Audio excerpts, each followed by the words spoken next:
Hi, I'm Daryl Urbanski, and welcome to the Best Business Podcast.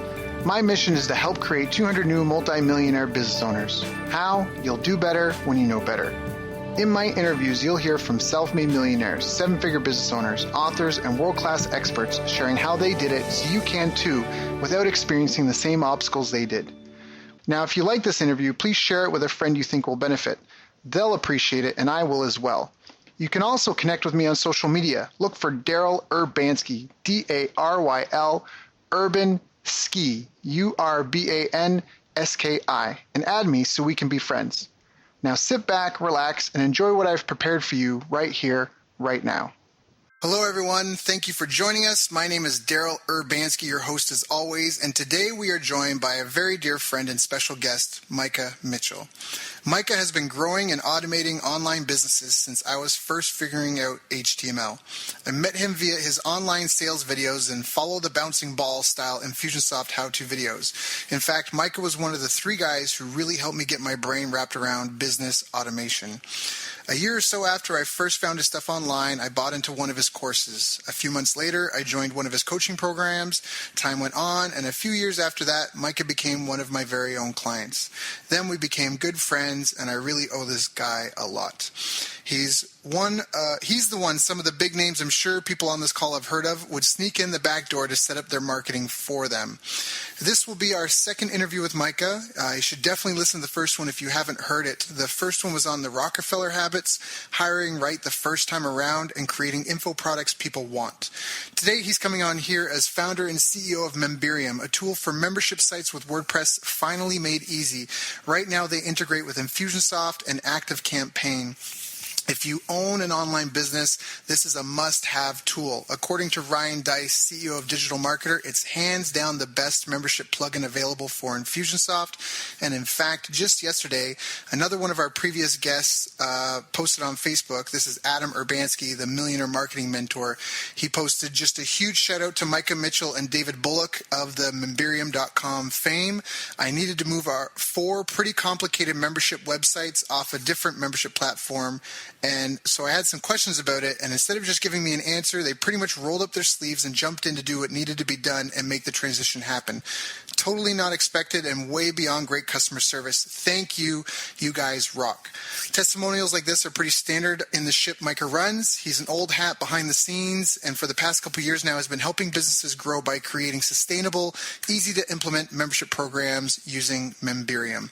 Micah, thank you for joining us today. It's always a good day when I get you on the phone. How you doing, bud? Dude, I'm doing great. Thanks for having me on. Yeah, of course. It's always an honor and a pleasure. So, for some of the listeners here, I told them a lot of info, and as I said before, they definitely want to go listen to our first interview we did with you because it had some great tips about building the right team for your company, habits and philosophies that will help your business grow. But we didn't really talk about your background with membership sites and doing memberships for clients and customers, and you've got years of experience in that. So how did you even first get started? So I guess it was getting, and I don't know where I got it. I might have just been online or something, but I ran into a book about info marketing, and I kind of fell in love with the idea of selling your information and, a lot of the other online marketing stuff. But that put me on a trail of learning how to do websites, and that pretty quickly led to customers asking about membership websites or like how to protect their content. And so a long time ago, I was doing it with Joomla and Infusionsoft. And that eventually turned to WordPress and Infusionsoft. And then I've been on that kind of kick for maybe 7 years now, since about 2009. Wow. Got it. So obviously things have evolved in the industry a lot. Have membership sites and the concept changed? Has there been an evolution in how they're run, or lessons that people have learned? Like in the early days, people were like, hey, welcome to the membership. And like that was it. And now they're much more sophisticated? Or thinking about the sites that you see now versus the sites you saw then, is there a big contrast? Yeah, definitely. So the sites back then were really about, how much content can you give somebody? And it was a little bit, I guess I'd say, unorganized. And so people would just say, oh, there's 50 hours of content, and that would seem more valuable than 20 hours of content. And still today it's kind of true. Like, if you have more content, there might be more value. But today it's really all about consumption. So instead of just saying, here's all this content, here's, a step-by-step guide, and you can track your progress. And they call it gamification or e-learning, where you go into the site and they really try to hold your hand and guide you through it. Start here. There's a welcome video. Go to lesson 1A, 1B, 1C. And it's really more of a guided, directed approach to get through the content. And also less is more these days as far as trying to get you through and to learn whatever it is you're trying to learn from the content and to go and apply it as quickly as possible.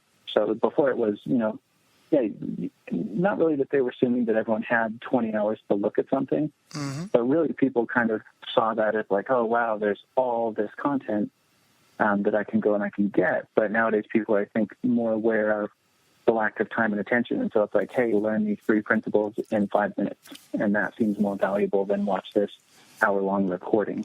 Right. Yeah, okay. That definitely makes sense. And I guess it's also now that I get with online tools being kind of second nature in the world today, I get you're right. Like speed is of everything. So it's not like you say, it's not like sign up and get my 400 hours of content because people are like, I don't have 400 hours.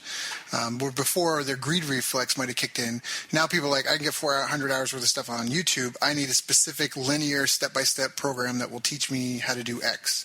Is that correct? Yeah, exactly. Okay, got it.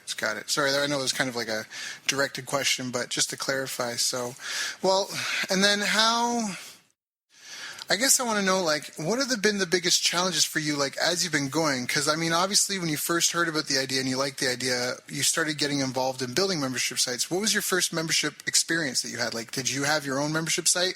Was that what I signed up for, the Infusion Mastery stuff? Was that your first go at an Infusionsoft program, or... So that was probably my first go at, an Infusionsoft powered membership site, doing training and stuff like that. And where I got started, actually, it's kind of weird. When I first went to build a membership site, it was utahballroom.com for like ballroom dance in Utah because nobody was organizing it. It was kind of like disjointed and stuff. And so I figured, I'm going to make this site and people have to register and like the coaches can register and list their events. You do ballroom dancing? Yeah. Or I did, yeah. What? Anyways, okay. I just would never guess. Okay, keep going. No, kind of a weird little thing. But I did that because it kept me interested enough to build on it and to learn it all. And what I learned from that experience is it's a tiny market with no money. It's like, 200 people care, and that's not a good business. 200 people care. Okay. Yeah. That was too much of a niche. Eh? Is that it? Or just a bad niche? A little too much of a niche and also a bad niche. There's not, people aren't used to spending money for any of those things. I mean, they might spend money on their shoes or like a costume or something, but kind of cheap, small, not used to the idea of memberships in the first place or buying information on the subject. And so, when I went into the Infusionsoft space and started making content about Infusionsoft, that made a lot of sense because because here's the difference. I mean, on the ballroom site, the person interested is like a teenage kid with no money and his parents aren't going to spring for that. And so making Infusionsoft content, it made a big difference for them, versus like not being able to use Infusionsoft versus, I can get some training and now I understand it and can use it because it used to be a lot more complicated than it is today. And there wasn't a lot of documentation. So yeah, that was my real, making money membership site when I finally started doing that. Got it. Okay. And so I guess you've coached, I'm going to say probably hundreds of business owners through and setting up their membership sites and getting them up and running. And even before Memberium, I know you're involved with other membership software and tools, and so you've been in the game a long time. Do you feel that there's phases a membership program goes through, or how do they evolve? Are there critical components? If someone listening to this, if they saw the headline or the title for this, like, I'm interested in that, and they're like wanting to know if they've got the fundamentals in place, what would those kind of things be? I think I asked 5 questions in one, but let's start with kind of the critical components of a membership program. Yeah, no worries. it makes me think back to this last summer. I was kind of organizing to do in the fall. We did an event called the Membership Summit, and so I had to, think through this, like what are the components and what are the steps and in what order and stuff like that. And one of the things I kind of came to realize is in the past I was always such a technician. Somebody would come in and say, I want a site, and it's got a gold, silver, and bronze membership level, and they need to be able to do X, Y, and Z. And usually whatever their plan was, whatever the content was, didn't really kind of make or break the site. It was all in the marketing. And so we probably went a little overboard, but in that event, and I'm getting to answering the question, sorry, but in that event, we ended up really focusing on the marketing and the positioning of the site. And it kind of told them, look, the content is really a commodity. And so how you structure it and, whether you have 10 modules or 15, whether you call it bronze, silver, gold, or, basic, pro, and premium, none of that really matters. What you've got to deliver to the end user as a result, and you've got to get them to engage with the content, because either one or two things is going to happen when they sign up. They're either going to go through all the content, if there's a finite amount, and cancel, or they're going to not go through the content and cancel. Meaning like they're just not going to engage. You're either going to engage them fully if they're really into it and they're used to consuming that way, or you're going to have a really, really hard time engaging them. And so, the concepts of getting someone to come through and spoon feeding it to them and all of that is really important. But when people usually come in structurally, you could say the components are some of the administrative pages, login page, my account page, and so forth. Another component is the content itself, whether it's videos or audios or downloads, and how you structure that.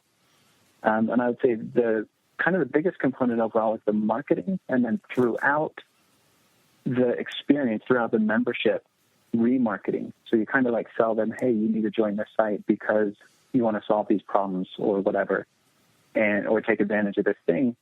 And it's almost like you have to resell them every single month not on spending more money because they might have already committed to do that, but on engaging with the content. And that was a lot of what it was about. It's just like, maybe they join a site to try to quit smoking or improve their marriage or, do something to their business. And you get them excited, sales psychology, whatnot. You get them into this high emotional state, get them all excited, get them to buy. And you almost have to restart that, like kickstart it every time you want to get them to engage. And that's what a lot of people were missing. They figured, I'm going to build this site. It's going to be great.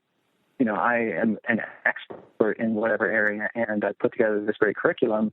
Now, I got to go sell it. And let's say they do sell it and somebody comes in.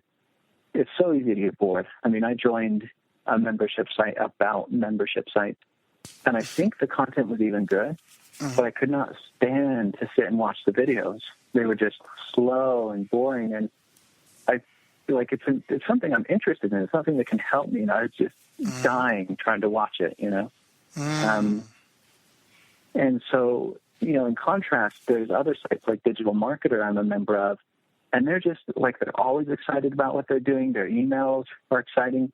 And I, realize they are marketing like crazy to their members to get them to engage. They don't, set it down once you start the site. So when you think about the components, it's like, there's the basics of login, register, and all this kind of stuff.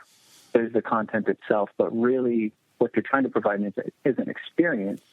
And so that's kind of ongoing marketing to get them to engage with it. And then, of course, the content does need to be good. The site does need to function.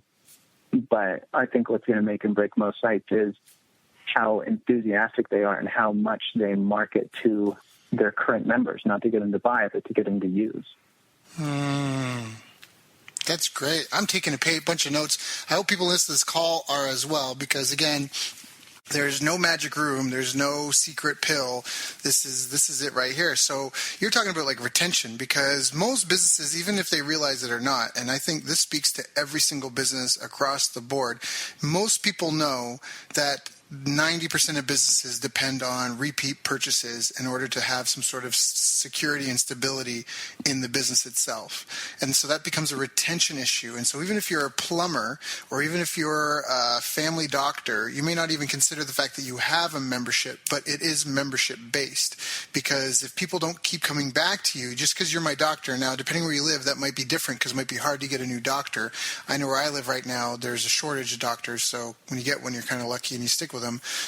But depending on it, like a dry cleaner, all these different places, you have a membership and retention becomes huge. In fact, I read in one book that the average business will have a completely new customer base every 6 years.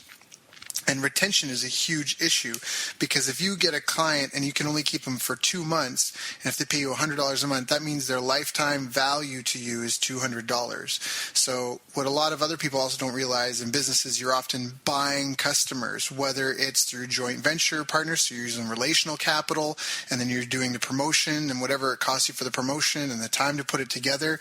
That's a time investment and a relationship capital investment in purchasing customers. If you're putting ads up on a site or somewhere, you're buying an endorsed mailing or you're sponsoring an event, you're now paying for the opportunity to get customers. So at some point, you're always trading something, some sort of resource to get customers. And if you can keep them for, again, 2 months in this example, $200, if you can keep them for 1 more month, 3 months, that's a 50% bump to the average lifetime of your customer. You know, that's an extra 50% to your bottom line if that was all net income. To be able to take someone from staying from 2 months to 4 to 5. So this is a really big deal. I mean, you know, obviously we're talking kind of calmly about it, but this is kind of like a make or break, it sounds like, for a lot of membership programs. Is that right? Yeah, absolutely. And I know people that have been frustrated. They were in a membership business. I'm thinking of a particular person I met at a conference, and he was so frustrated he couldn't keep people past 4 months. He was taking it personally and wanted to walk away from it, even though he was doing $6,000 a month, like passive, because he had books up on Amazon for a niche, and they were feeding him his membership site leads. But he was so frustrated he couldn't keep them, and he was taking it personally every time someone left, that he was just like, for sanity, wanted to like shut it down. What do you think about that? Like, as far as attrition, do you see and talk to a lot of membership site owners? Does everyone take it personally? Is there a better way to handle it? How would you handle it? How do you improve that? Is it realistic? Do a lot of sites just have, like, is there just a finite time that someone's going to stick with you and you just need to suck it up? Or, I mean, I guess some situation specific, but what are your thoughts? Yeah, so a couple of things. I would be real curious as to, you know, what reasons they're citing on the way out. Like, there's a difference between, like, I came in and I got what I wanted, thanks, I'm going to leave now, and, you know, it sucked, so I'm going to leave, or I just never had time to do it, and I'm going to leave. Those are, you know, and I'm sure there's a combination of that in every site, but that would be an interesting thing to look at, is like, you know, if he's feeling a little bit bad about it, a little bit rejected, you know, he might be successful. It might be that they're like, no, I got what I needed. I got what I came for. I feel good about this. I don't need it anymore, you know, and that could be, you know, seen as successful in that case. I kind of, with my site over the last 6 months with the Mastery site, kind of took an attitude of, you know, I made it smaller. So I used to have many, many, many hours of content, and I made it more like 10 hours of content with the concept of, you know, you can put your employees through it and you don't want them spending weeks and weeks on training. You'd like to get them up to speed quick. And I, right from the beginning, was okay with people, and some would ask this beforehand. Sometimes it would just happen. And it was that they'd say like, hey, you know, how much content is in there? And since it's a monthly fee, can I just like get in and go through it and cancel? And I was like, yeah, that's great. My goal is to get you through the content. If you only pay me 1 month's membership and you get through the content, there was still no cost to me in you doing that. You know, it's a membership, it's an info product. That's the point. And so, yeah, I'd like to keep you longer, and there's other strategies for that. But just the first thought I have about that is like, well, what's the criteria for a success or fail for this member? If they left after 4 months because, again, if they didn't like it or they didn't engage or it didn't engage them, that's very different. And I know some sites who have had a similar issue, and when they really started getting more feedback from customers on the way out, that's what they found is like, oh, they were really only trying to solve this one thing or these couple of things, and there's a diminishing return. When they first come in, the content's new. Mm-hmm. Everything they watch is so impactful, but as time goes on, probably less impactful, and they just realize, it's not worth the money, let alone the time. So, no big deal. And with your friend, did you have any idea which it was?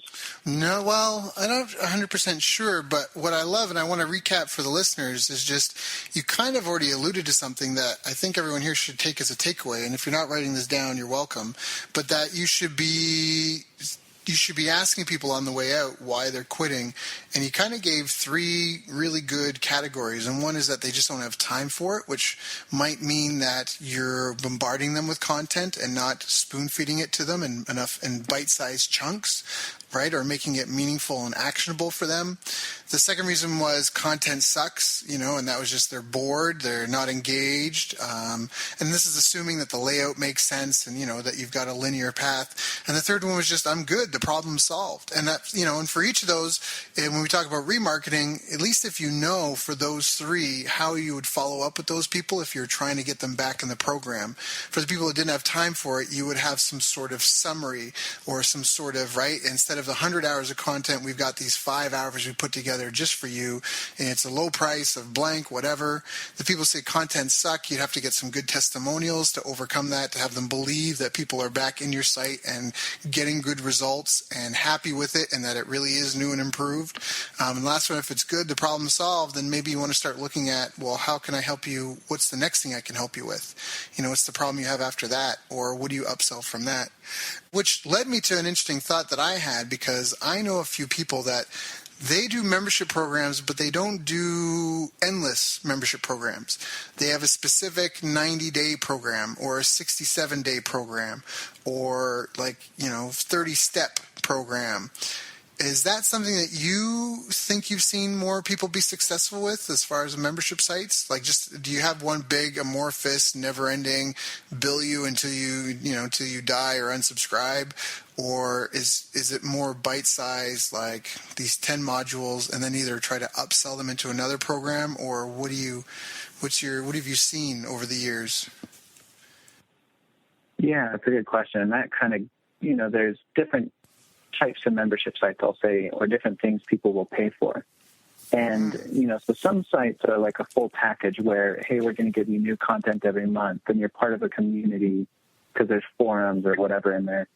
And so there are those that are more appropriate for ongoing membership sites, especially when you add a community component.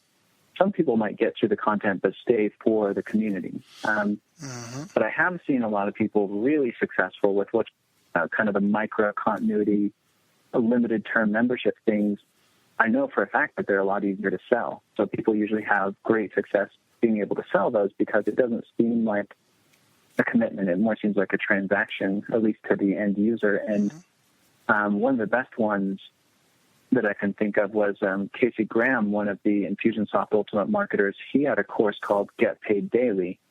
And, so right there, the course name is like, this is the result of what the course is going to give you. And then if I remember right, it was like 12 or 13 weeks of content. And you would actually bill weekly. So it was interesting because instead of like a 3-month thing, it was like, you're going to pay weekly for these modules, but when it's over, it's over. And so, you could wrap your head around like, okay, I'm going to learn, ABC 1, 2, 3, and it's going to cost this amount. It's a set amount. That's a more understandable transaction than $97 a month where, and that's where we get a lot of questions. People, they don't, it's hard to intuitively understand. It's like, well, am I going to get the value in like 2 months or like 25 months? I don't understand the price. So yeah, I mean, micro-continuity will work really well. And I've seen it work well for a lot of people. And then, yeah, some of them end up doing the, micro-continuity 90-day program or whatever. And then as soon as you're done with that, then, yeah, they're selling you, take it to the next level, like intermediate kind of stuff or advanced stuff on top of that, another limited term thing. One thing for the ongoing memberships, and the case you mentioned earlier about people quitting after 4 months, another thing I've seen a lot of people do, more analytical marketers, they'll look at that and they'll say, okay, well, if the average person only lasts 4 months, why don't I do a yearly subscription and make it the cost of 6 months? Because I know that on average, they'll only stay 4 anyway, so I can get 2 more months worth of revenue and give them a whole year, and they're going to see that as a big, value add. And so I've seen that a lot where they offer the yearly plan that is deeply discounted, so it seems like a good deal, but in reality, it's, getting a little extra revenue than they would on average normally get. Yep, that's really good. And then it gives the end user, I guess, some more time as well, because they might, not have time for it, or the content might be a lot to chew on. I've got some courses that I bought that I refer back to all the time. So that's also, it could be a value add for the end user, because now they don't have to just cancel and then lose out. They still have the rest of the year to check in. So I really like the idea of the micro continuity, though, into then you kind of have them familiar with you. They understand the value, then upsell into some sort of subscription. Now, what are some of the best ways you've seen, I guess, and how to that have come up from your membership summits on how to get people in there? How do you recommend? If someone comes and signs up with Memberium and they're like, hey, I've got an existing customer base of 100 customers and I do XYZ and I want to get them in my membership site, what would you tell them? If they came to you and said, how do I get this going? Do you have kind of a templated, get up and running in 3 easy steps, or maybe that's too few, but what would you recommend for someone that's struggling and just starting out? So there's a couple of things. From a tactical perspective, depending on the kind of site you're doing, if you're doing the micro continuity thing, it's a little different. But let's say you're doing an ongoing bill until quit kind of thing. One interesting concept that came up lately was, I've got a client who's big in Australia, and his sites do really well. I talked to him, he's really low key and all that. And I found out later he had 500,000 members in that first launch join a site. And I was just like, holy cow, what is going on here, Yeah. Yeah. And one of the things he did that I thought was so smart is he let the first, I think, 1,000 it was, people into the site for $1 lifetime membership, which makes no sense, right? Why? Because regularly it's $50 a month.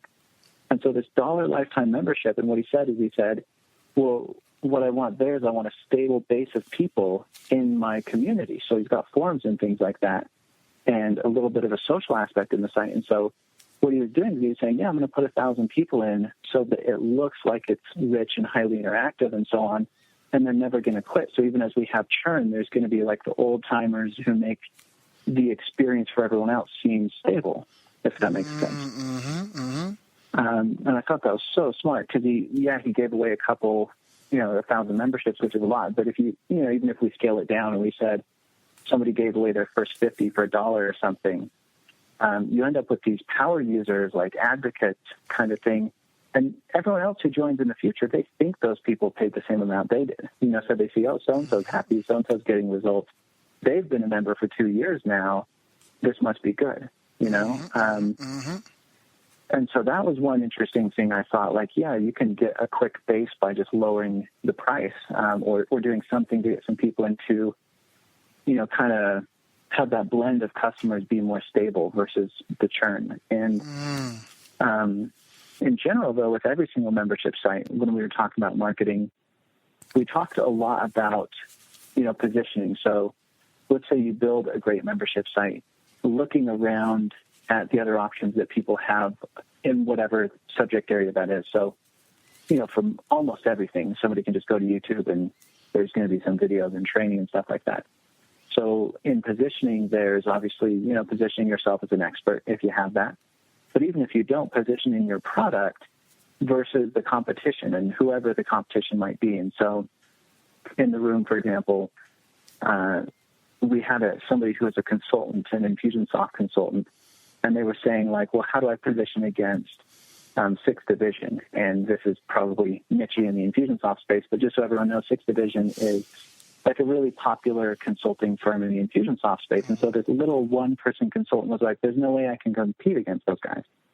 And it was just, just one example to show the point. But, kind of what we were talking to her about is me and Craig Jacobson. And I think, Craig, he's super genius. It was, all you have to do is you have to be the opposite. So what are they? They're big. They follow a system. They, what do they have going for them, right? And then how can you be the opposite? You're small, you're flexible, you don't have to follow the system. You're female where they are mostly male, and so on. And so basically creating a position that's opposite whatever the options out there. So instead of, a lot of people try to beat whatever it is out there, and it's like, well, whatever that is, there's a whole component of the market who wants something very, very different. And so that was a big thing, is looking at the other options. And these are some exercises we did out there, looking at the other options and positioning yourself, taking their strengths and doing the exact opposite attribute as your strength so that you look very different, right? And then once they've done that, then saying, okay, now do they have a ton of content? Maybe the other site has a ton of content. And so your position is, you can learn the same or the most relevant, most important things in a fifth of the time. How much is your time worth, and so on. So when someone's trying to fill a site, I think usually they really think in terms of like, okay, what's the value? And maybe I'm an expert and I charge $250 an hour and there's 30 hours and I times that, and it's like getting X amount in consulting. But the clients, all they really care about is, I have this issue, I have back pain or whatever, and I want it to go away, or I want it to be less. And so if you come to me and you say, you can get that. And the other thing too is, typically what people don't understand is this person seeking your solution has already tried other solutions. You're not the first, whatever it is, most likely. And so, kind of helping them understand, like, okay, if they're coming to you and you say you solve this problem, it's not just saying you solve the problem, it's saying that you solve it different than anything they've tried before. And you're, the opposite. Like, have you been, to the doctor? Have you tried the drugs? Have you done the physical therapy? And all of those haven't worked? Well, of course not. Otherwise you wouldn't be here, and just kind of push on into that. So it was a lot of like just more traditional marketing kind of stuff in positioning and trying to position the membership site, because it's really, information's a commodity. No matter how we spin it, it really is. But helping the client understand that, your experience is going to be better because either I'm more of an expert than the guy who's making a little YouTube video for free, or, we've condensed the amount of time, or we have this proprietary system or model or formula. And at the end of the day, one of the better ways to get people in when you talk about like stuff that works is letting them experience it a little bit. So if you do have something good, either a free trial or a free module or dollar trial, and free trials are always tricky. I don't like those as much where it's like, zero down and you're a full member. Mm-hmm. Probably more like a free sample, like you get module 1 and there's 10 modules. Mm-hmm. Because then the person can just go in and the sales job isn't so hard. You don't have to like describe and promise and all this kind of stuff. It's just like, look, try this, and if you like it and you want more, go ahead. Mm-hmm, mm-hmm, mm-hmm. That's all great stuff. Again, people listen to this call. We're dropping, or Mike is dropping, I'm just listening, I'm taking notes, but Mike is dropping some gems here. And this isn't stuff, again, no magic room, and this is based on years and years of doing this and now having a company that has hundreds of membership sites beneath them. And the beautiful thing is Mike is talking about stuff he sees, being able to pull back the curtain and see behind these client sites. Apparently one of them with 500,000 members. I just have to ask, what was the monthly on that site? Like 500,000 people in your site program. Was it really, because I'm really curious, was it really low dollar to get in? You said it was like $50 a month? I think he was at 37, and then it's going to go up from there. That's awesome. That is so all the power to him, man. You do. Whoever he is, he deserves a ton of respect. That is awesome. Good for him. So perfect. So we've got some great tips again to recap on people. So first of all, retention. Even if you're doing a micro commitment, as Micah called it, or if you're doing ongoing continuity, retention is everything. So really, marketing is huge, and experience remarketing. And so I imagine that involves highlighting people that are having success with what you're doing, getting them excited about what's coming, and getting them excited and telling them why this lesson or this month's content is so phenomenal. Probably surprises, like little surprise bonuses is a big thing too, just to keep them engaged and interested. Any gamification you can do, which is awards and badges as they go along. surveying people on the way out, trying to figure out if it's because they don't have time for it and your content isn't condensed enough, or if just the content isn't helping them solve the problem, or are they leaving because their problem's been solved? And if so, then how do you build on that? How do you help people? Can you do maybe a different type of, higher level coaching program or something else, something more engaging, or help them with the next problem? Talked about different types of sites that if you're getting started, you may want to start with a micro continuity. Micah was saying that they're a lot easier to sell because people see it as transactional, not as an endless commitment, which can be a lot easier to sell to someone.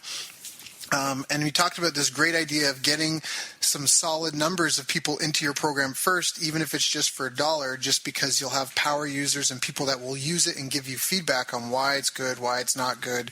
And just asking people for $1, if they're people that are in your community and know what you're up to, that might be a great way to get that base user base. And I think a caveat here is from Micah's earlier story where he had the ballroom dancing and he said there was like 200 people who cared. So if you're trying to get people in there for $1 and you can only find 50 people to get in there for $1, you might be in too small of a niche as well. So that might even just be a good kind of acid test to be like, do I have thousands and like this other dude who's got 500,000? Do I have a market big enough where I could potentially get 500,000 members in there, or am I dealing with a pond of a couple hundred to a few thousand people? And you could probably still make it work, but it really is niche dependent at that point.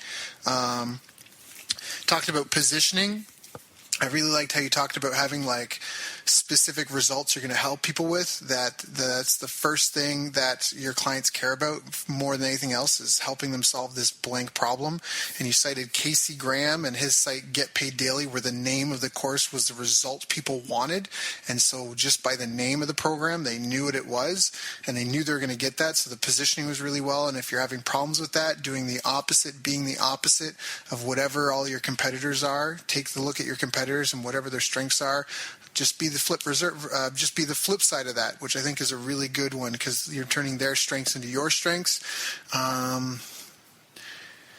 And different good ways to get people signed up to your site. So you could do a $1 trial. I agree. If your content's valuable, you should treat it valuable. I really believe in that. I think you need to be aware of the free lunch.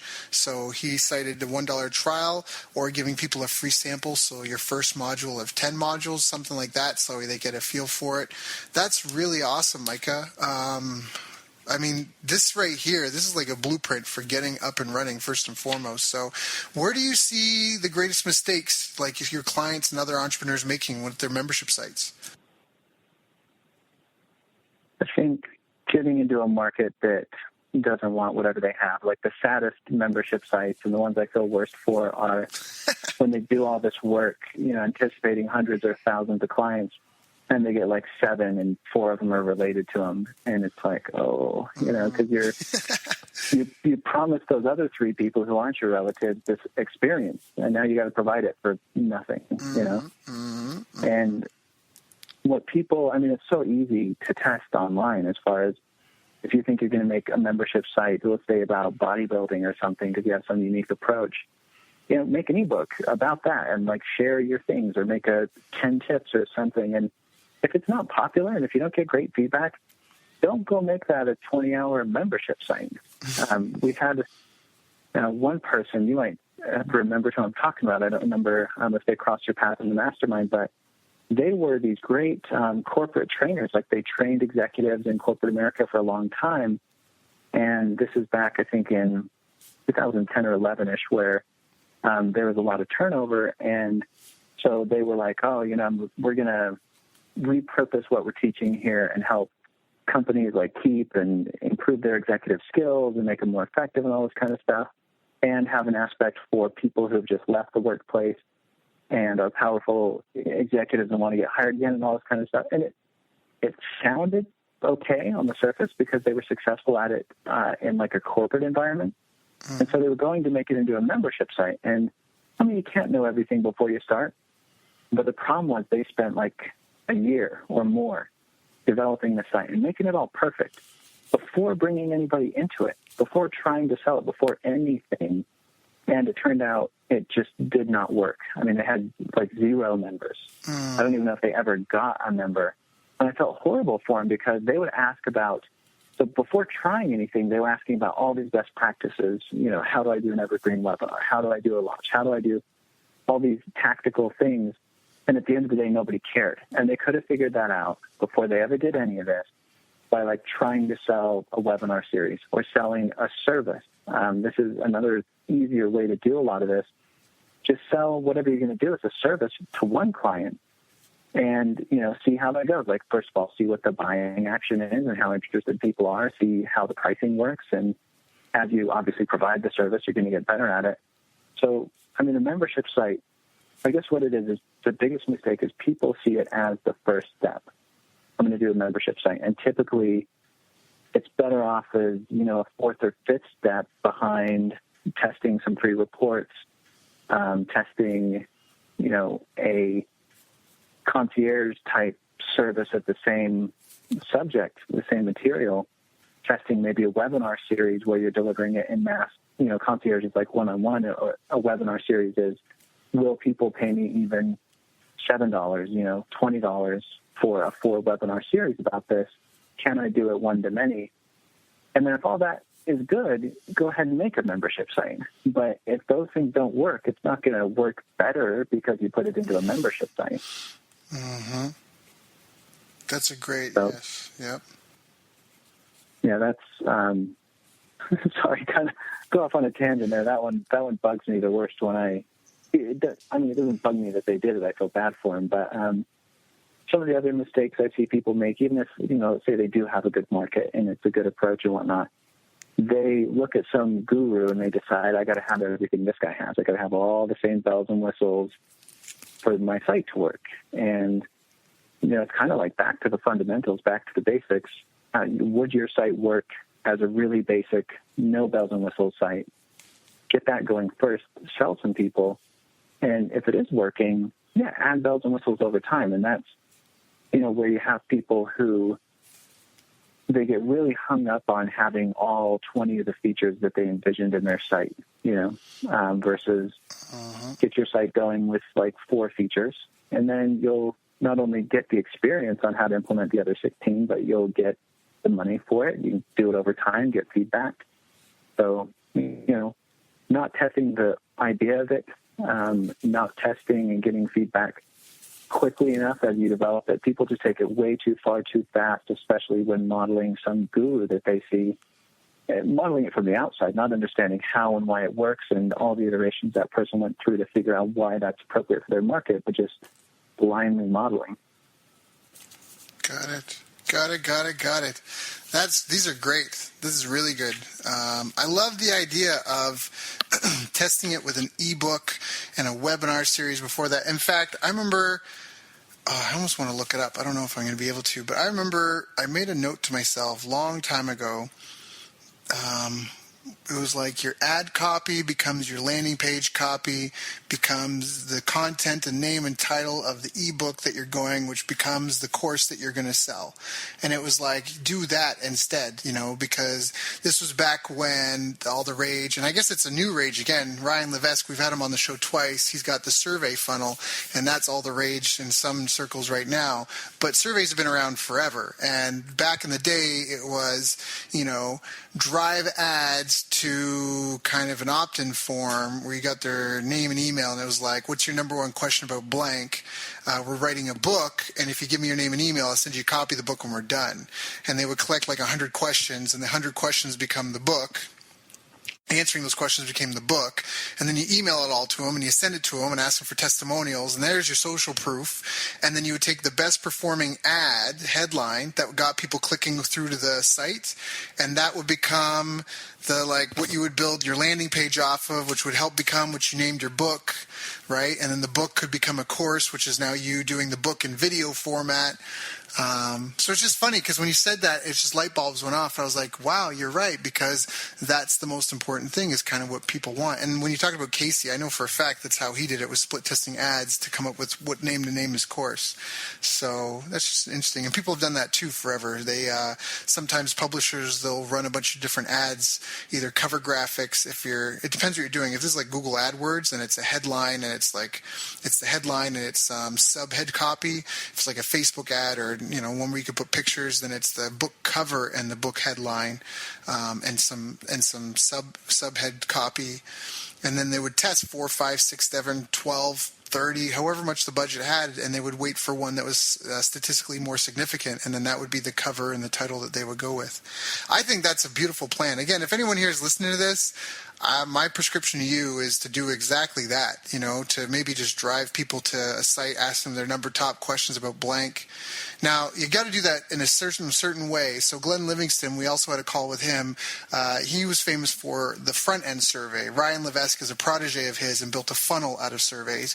But the original survey, you want to ask people's most important question about blank. Then you want to ask how hard it's been for them to find information on that. And the reason why is because frequently asked questions are also frequently answered questions. So where people are like Micah said, which I think is a really valid point, is all the clients really care about is their issue and getting their problem solved. So if people are asking, tell me what their biggest question is and how difficult it's been, if they're like not difficult, then their issue is probably more accountability or implementation or getting the resources they need because they already know how to solve that problem. But if you have how difficult has it been, very difficult, somewhat difficult, not difficult, the very difficult ones are the ones people would be more willing to pay to help get solved. So again, this call is just full of gold. I really think people need to listen. If this is something you're into, you're going to want to listen to this call 2, 3, 4 times to really squeeze every gem out of this because this is beautiful. This is like a blueprint for building a successful membership site, literally from top to bottom. Mike, I love how you just, I don't even know if you realize how gold that is. A membership site is best as a third or fourth step behind a PDF, behind a webinar series or concierge coaching, PDF ebooks. And I think with my tip onto that, I think that's perfect. Run some different ads. Ask people their number, survey them.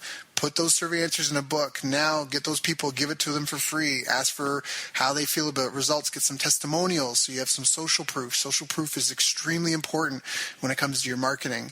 And then, like you said, syndicate that if you're going to turn a course into that or, do like the mini.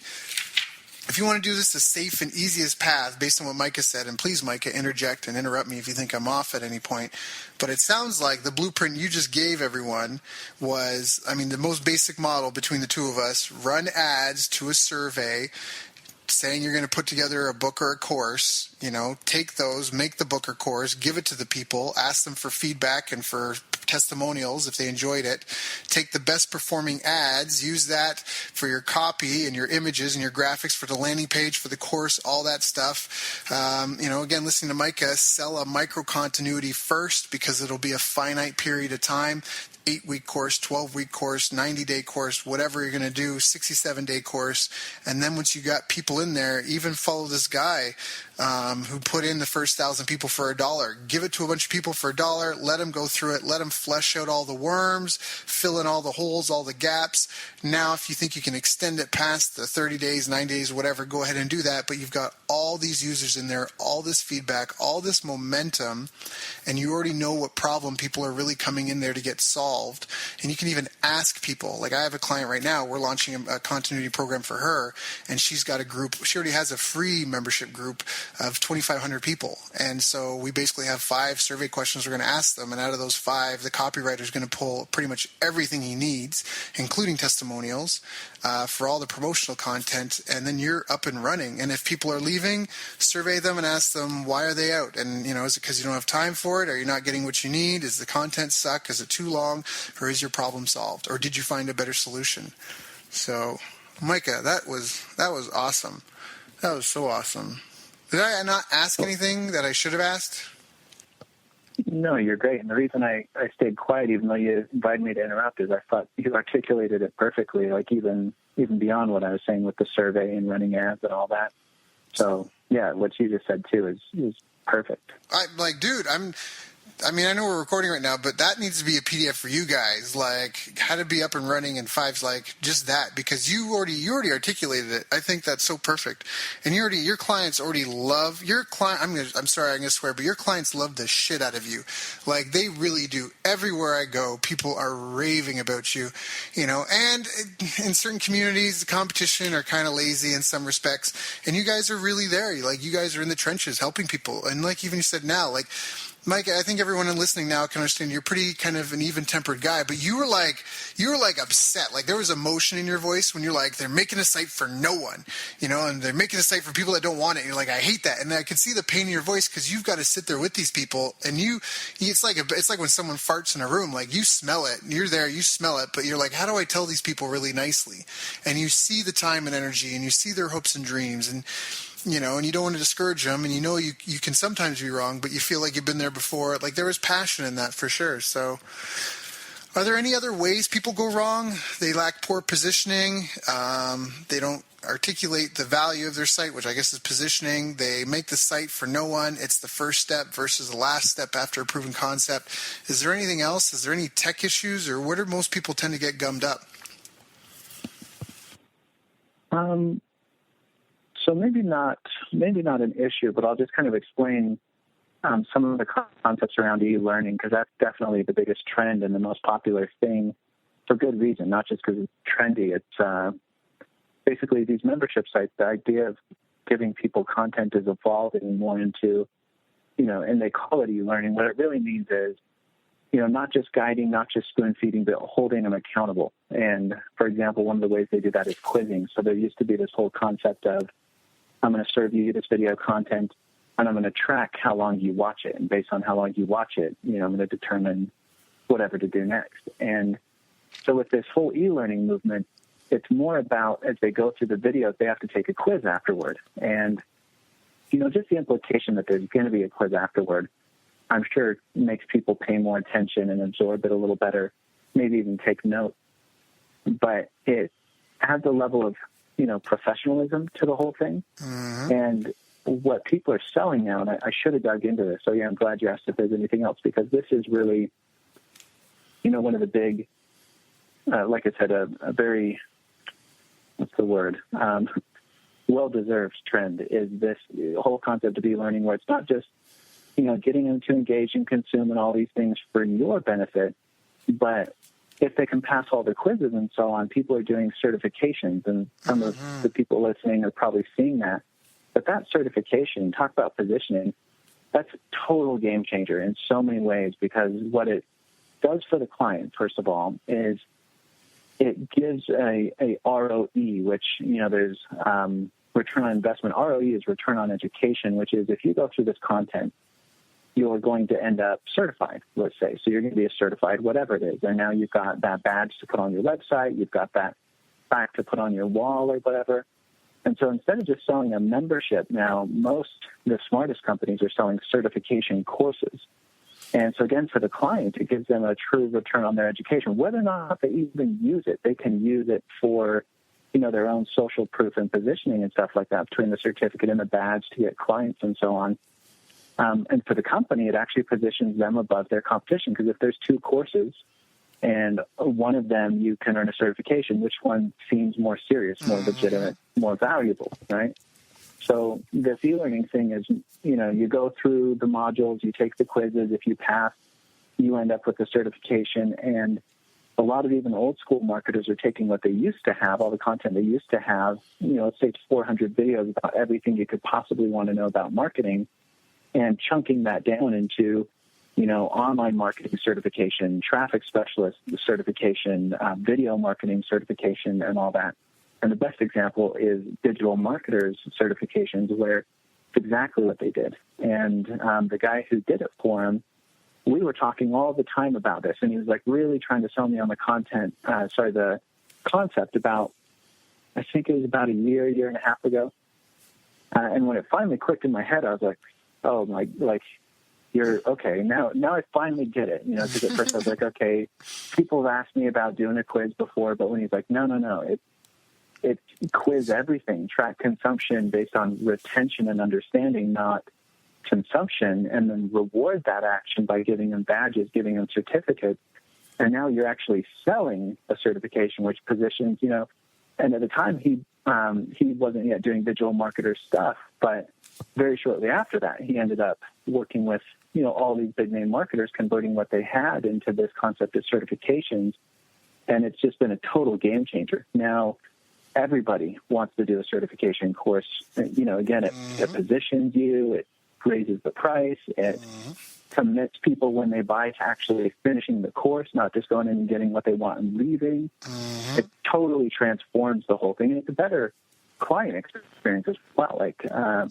So that's just the new, when you asked in the beginning about what's different about sites, I'm sometimes a little too close to it to back up and think, that's the game changer, because it's what we do now every single day.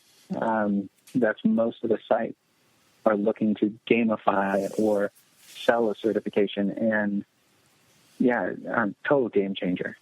That is awesome. Yeah.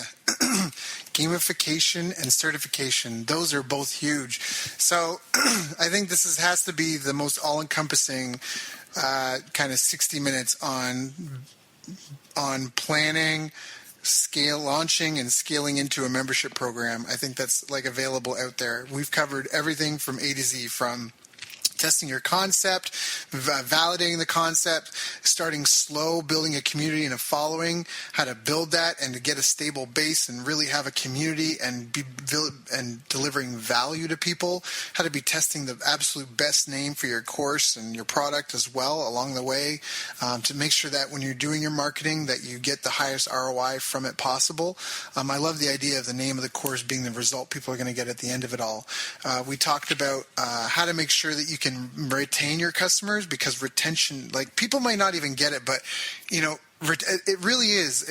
Retention is the name of the game in every single bit. If you are not in the business of retaining people, then you don't really get what business is about in a long term.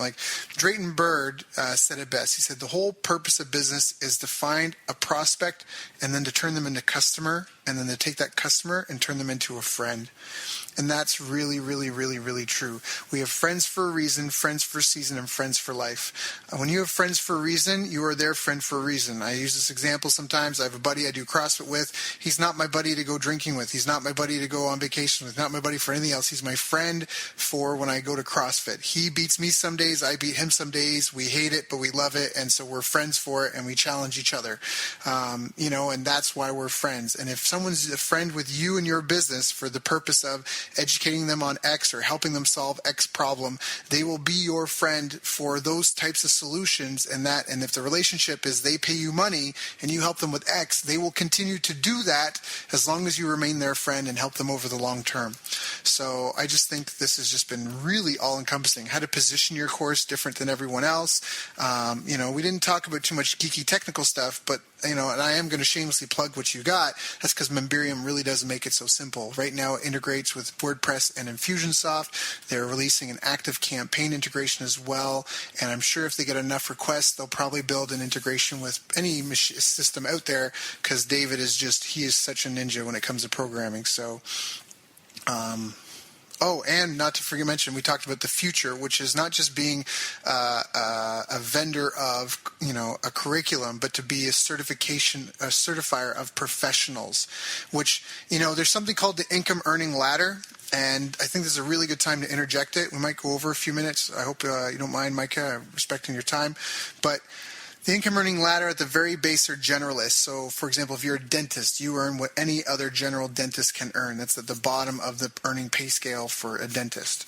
Above that would be a specialist. So now you're an orthodontist, and because you have more specialized knowledge on a particular area, you can charge greater fees. Now, this also, a dentist might be able to do some of that stuff, but they'll be guessing at how it's done, and they won't know it to the same quality standards an orthodontist would. And so that's part of why they can charge more, is because because there's more confidence and certainty that they will get the desired result from an orthodontist who's a specialist in that versus a dentist who's kind of just reading a book and doing it out as he goes. Then the person above who earns more than a specialist would be the trainer of specialists, someone who trains and possibly certifies others, which, again, from a positioning standpoint, as Micah already emphasized, and I'm trying to impress upon you more, because if you're the trainer of specialists, then I have greater confidence and certainty that you will deliver work at the standard, at industry standards, and probably above par. So I will pay more money because I have more confidence and certainty in you as a trainer of specialists that you will get the job done as good or better than anyone else I could hire out there. So therefore, I'm willing to spend more money on that. And at the very peak of the income earning ladder are celebrities, and that is simply because of the laws of supply and demand. So Dr. Phil, he's a counselor or psychotherapist, and if you hear behind some closed doors and those kinds of circles, he may not be spoken of very highly because a lot of his stuff you see on TV is kind of like grandma, Alabama grandma says kind of wisdom. But because of the laws of supply and demand, when he has a show and has millions of viewers, if he were to auction off an hour of his time, it will go for a higher price than anyone else will because they don't have as many eyeballs on them. So again, like Micah said, and I'm just emphasizing this, is he had a close friend telling him again and again and again about why you need some of this stuff. Sometimes you really do need to hear stuff again and again and again to get it to sink in. So that's why I recommend everyone to listen to these calls with pen and paper in hand, and especially for a call like this, to listen to it again a few times if this is something that's important to you. Because this is, like Micah, I guarantee both of us have had people pay us thousands of dollars to get the same info out of us. So this could be, I should sell this call. That's it. If you got this call for free, you're lucky. You're one of the few. You're one of my $1 trial members. Go. I'm kidding. But that's awesome. So, this is the time of the call. I'd ask, what are you working on now? What are you excited about? But I think I kind of already know. What can you tell us is coming, though? Like, what's happening in the near future with Memberium? What should people be excited about? And where can they get in touch with you? Yeah, so all those things are the same thing I'm working on, excited about. And what's happening in Memberium is we're building an installation wizard for the membership site. So instead of having to put it all together and figure it all out, it kind of guides you through building a site and installs a lot of the page templates that most sites need automatically. So that's what I'm most excited about. From a selfish perspective, it'll just happen and people won't have as many questions about those things. But from the client perspective, it's huge. I think it's going to take, it's going to take building a membership site, let's say a real basic one with 3 levels and, 20 pages from a day long or a couple day long thing to probably a couple hours. So it's pretty exciting. That's huge. Well, yeah, because we've been talking about this for a while with my site. I was like pulling my hair out at one point because I was like, why is it so hard to get an invoice list, or update your credit card page to set up? And it wasn't you guys at all. It was my web guys. But now that you have these just kind of click and done, that's really huge. So things are moving forward in a big, big way. I know the technology has not been simple, and it's come so far along. For those of you listening, I fully endorse Micah and everything he does, mostly because I'm on this call 5-6 years, I think, after I met the guy, and he's only done me good. And I read you some valid testimonials that have come from very sophisticated people who they've had the same result. And that's one of the things I love about Micah and the ship he runs is that they treat everyone equal. And so it's just been stellar customer service. The site is memberium.com, memberium.com. And if you are interested in a membership site, I highly recommend you check their stuff out. And you have a course. Do you have a course? No, Mastery is about using Infusionsoft, isn't it? Yeah, pretty much it. Yeah. Got it. Well, if anyone's interested in teaching their team how to use Infusionsoft, if that's a tool you use, they also have a course. What's the site, Micah? What's your URL? mmmastery.com, so 3 N's on the beginning of the word mastery.com. There we go. So MMMASTERY.com. Micah, thank you for your time today. It's always a pleasure. You're always so insightful. For years now, you've been such a good friend and a mentor and advisor. And it's just an honor and a pleasure to spend some time with you again and share your knowledge with my audience. No, thank you. I appreciate it.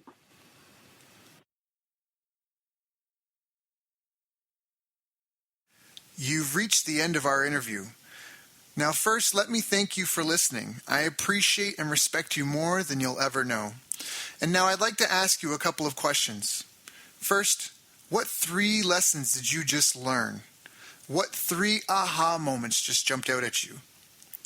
Second, what can you implement for yourself and your business in the next 24 hours? Third, what can you give to someone else to help you with, or give them to just do it for you? Whatever it is, remember, taking action is the secret sauce to results. Now, if you think this interview would be helpful for a friend, please give them a link to it. It'll help them and it'll help me too. I'd also like to invite you to help me find out more about the challenges you're facing, your dreams, your goals, and how I can help you overcome what's holding you back. We both do better when we know better. And your success is my success. So please reach out and interact. You can visit our website, bestbusinesscoach.ca for Canada or California, where I'm from and where I'm living. You're welcome to also try out one of our paid programs. You can find us on YouTube, Facebook, and pretty much every other social media channel you can think of. You should also subscribe to the podcast. And if you're enjoying them, please leave us a nice review. It really helps. That's all for now. Once again, thank you. Take care of yourself, and remember, the world needs the best business you can build. And I believe in you.